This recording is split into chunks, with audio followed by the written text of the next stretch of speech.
আজকের রেসিপি হচ্ছে বাঁধাকপি দিয়ে চিকেন কষা। এটি আমি কিভাবে বানালাম চলুন আপনাদের সাথে সেটি শেয়ার করা যাক। আর এইভাবে যদি একবার বাড়িতে বানিয়ে দেখেন, রুটি ভাত পরোটা সবের সাথেই দুর্দান্ত খেতে লাগে। গ্যাস অন করে কড়াই বসিয়ে দিয়েছি, এদিকে কড়াইও গরম হয়ে গেছে। এবার আমি পরিমাণ মতন তেল দিয়ে দেব। তেল গরম হয়ে গেছে, এবার আমি ফোড়ন দিয়ে দেব। এখানে আমি তেজপাতা, শুকনো লঙ্কা আর গোটা গরম মশলা দিয়েছি। ফোড়ন দেওয়ার পরে আমি কোচানো পেঁয়াজটি দিয়ে দেব। আমি এখানে দুটো পেঁয়াজ ব্যবহার করব। পেঁয়াজটি হালকা হালকা ভাজা ভাজা হয়ে গেছে, এবার আমি ধুয়ে রাখা মাংসটি দিয়ে দেব।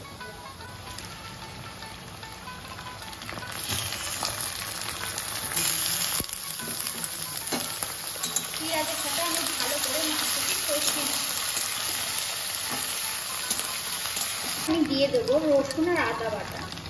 আমি এখানে 2 চামচ ব্যবহার করছি আদা রসুন বাটা।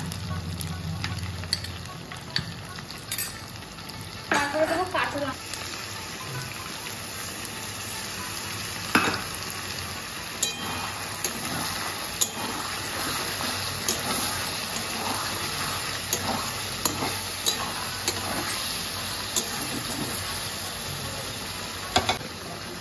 এরপরে আমি গুঁড়ো মশলাগুলো এক এক করে দিয়ে দেবো। প্রথমেই দেবো হলুদ গুঁড়ো, তারপর দেবো লঙ্কার গুঁড়ো, ঝাল আপনাদের পরিমাণ মতন দেবেন।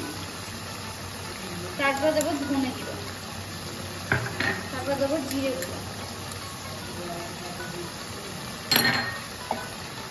ভালো করে সমস্ত মশলা কষিয়ে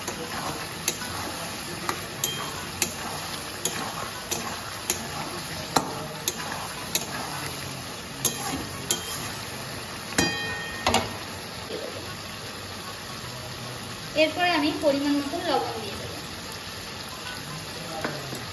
ভালো করে সমস্ত মশলা কষিয়ে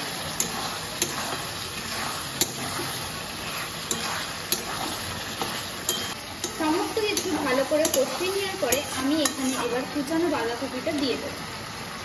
আমি এখানে বাঁধাকপি কুচিয়ে নিয়েছি, সেটা দিয়ে দেবো। ভালো করে নাড়াচাড়া করব।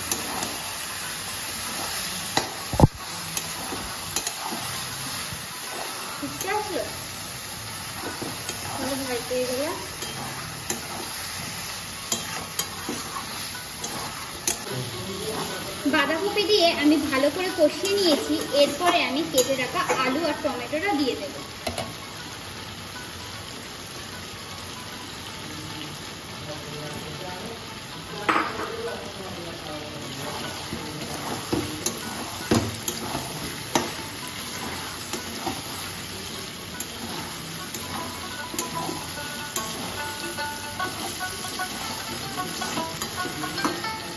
এরপরে কেটে রাখা টমেটো দিয়ে দেবো। আমি এখানে 2টো টমেটো দিয়েছি। ভালো করে সমস্ত আবারও কষিয়ে নেব। মাংসটি একটু লেগে লেগে যাচ্ছে মশলাটি, আমি এবার অল্প অল্প জল দিয়ে ভালো করে কষিয়ে নেব।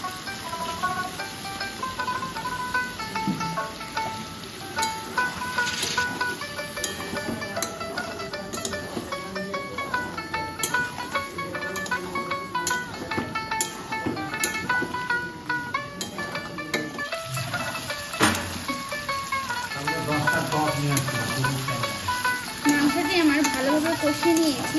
একটু লেগে যাচ্ছে, আমি একটু জল দিয়ে আমি আরো একটু ভালো করে কষিয়ে নেব।